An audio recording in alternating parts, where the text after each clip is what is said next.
Hi అందరికి ఇవాల్టి video వచ్చేసి సమ్మర్ అండ్ ఉగాది స్పెషల్ మామిడికాయ పులిహోర. దీనికోసం కప్పున్నర రైస్ తీసుకొని డబల్ క్వాంటిటీలో వాటర్ యాడ్ చేసి ఇలా పొడి పొడిగా కుక్ చేసుకొని చల్లారబెట్టుకోవాలి. 1.5 కప్ రైస్ కి ఈ సైజ్ మ్యాంగో తీసుకొని తురిమి పెట్టుకున్నానండి పీల్ తీసి.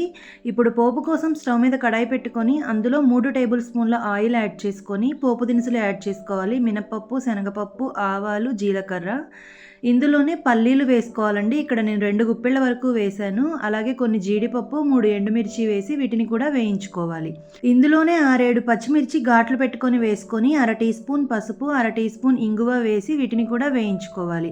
ఇందులో ఇప్పుడు 6-7 రెమ్మల కరివేపాకు యాడ్ చేసుకొని వీటన్నింటినీ ఒకసారి వేయించుకొని తురిమి పెట్టుకున్న మామిడి తురుముని కూడా వేసి దీన్నంతా బాగా మిక్స్ చేసుకొని ఒక 2 నిమిషాలు ఫ్రై చేసుకొని స్టవ్ ఆఫ్ చేసుకొని చల్లారబెట్టిన రైస్లో యాడ్ చేసుకొని సరిపడా ఉప్పు వేసి కలుపుకుంటే టేస్టీ అండ్ యమ్మీ మామిడికాయ పులిహోర రెడీ.